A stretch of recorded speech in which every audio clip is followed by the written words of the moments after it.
নমস্কার বন্ধুরা, কেমন আছেন সবাই? আশা করি সকলে ভালো আছেন, আমিও ভালো আছি।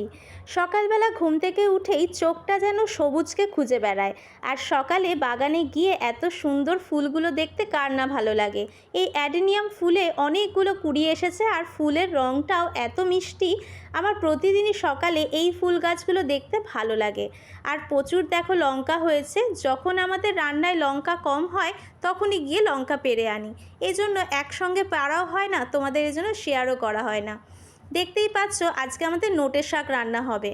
মা ওইদিকে ঝিরিঝিরি করে নোটের শাকটা কেটে নিচ্ছে, আর এখানে কিন্তু আগের থেকেই উচ্ছে কুমড়ো ভাজা আর পটল ভাজাটা হয়ে গিয়েছে। আর এখন দেখো রসুন আর একটা কাঁচা লঙ্কা দেওয়া হয়েছে তেলের মধ্যে। এবারে শাকটা ভাজা করা হবে। মা বটিতে বেশ সুন্দর করেই কিন্তু নোটের শাকটা কেটে নিতে পারে। স্ল্যাবের ওপর দাঁড়িয়েও এত সুন্দর করে কেটে ফেলছে। আমি আবার বটির থেকে ছুরিতেই ভালো কাটতে পারি। যত ফাইনলি চপ করতে বলবে ছুরিতেই কিন্তু ভালো মতো করে ফেলতে পারি, কিন্তু মায়েরা হয়তো বটিতেই ভালো পারে। মা খুব সুন্দর বটিতেই ছিঁড়ি করে শাকটাকে কেটে নিয়েছে। এখন দেখো কড়াইতে দিয়ে দেওয়া হলো, আর পরিমাণ মতো হলুদ আর নুন দিয়ে দেওয়া হচ্ছে। এতটা শাক নিমিষের মধ্যে একদম কমে গেল। আর এই নোটের শাক, লাল শাক, কলমির শাক, এই শাকগুলো গরম ভাত একটু লেবু দিয়ে খেতে কিন্তু দারুণ লাগে। আর শাক খাওয়া কিন্তু শরীরের পক্ষে ভীষণই ভালো। কিছুদিন আগেই তোমাদের দেখালাম দিদির জন্মদিনে ভালো মন্দ খাওয়া দাওয়া হয়েছে, তাই আজকে সমস্তটাই নিরামিষ রান্না হয়েছে। আর মা সবসময় বলে একদিন ভালো মন্দ খেলে পরের দিনে একটু হালকা পাতলা খেলেই ভালো। তো দেখতেই পাচ্ছ নিরামিষ সমস্ত কিছু রান্না হয়েছে। শাক ভাজাটা প্রায় হয়েই এসেছে। আর এই শাক ভাজা দিয়ে কিন্তু সকালবেলা একবার কিন্তু ব্রেকফাস্টে ভাত খাওয়া হয়ে গেছে। আর এখন দেখো মা আগেই প্রেশার কুকারে মুগ ডাল আজকে সেদ্ধ করেছিল, মুগ ডাল রান্না করা হয়েছিল। তো এখন প্রেশার কুকারে নামানো হয়েছে। আর এখানে নুন হলুদ পরিমাণ মতো দেওয়া হয়েছে, সামান্য একটু মিষ্টি দেওয়া হয়েছে। ডালটাও তৈরি। আর এখানে ভাত তো আগের থেকে মা বসিয়েই রেখেছিল।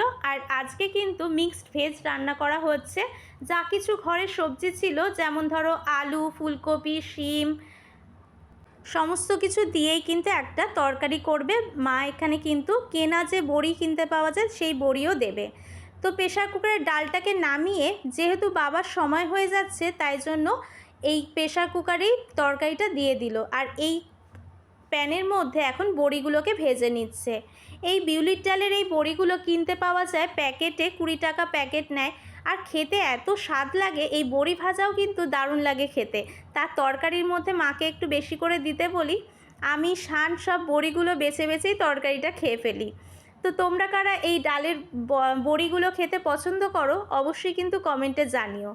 তো এখন দেখো ডালের বড়িগুলো ভেজে নেওয়া হয়েছে, এখন তরকারির মধ্যে দিয়ে দেওয়া হচ্ছে।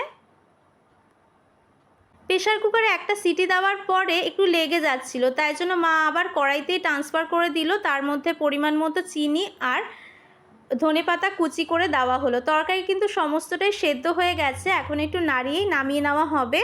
তো তোমরা হয়তো ভাবতে পারো একবার কড়াইতে একবার প্রেশার কুকারে করা হচ্ছে। সকালে সত্যি এতটাই তাড়াহুড়োর মধ্যে থাকে মা, যে বাবাও ওদিকে তাড়া দিতে থাকে, তাই জন্য চেষ্টা করে যত তাড়াতাড়ি সম্ভব রান্নাটা নামাতে।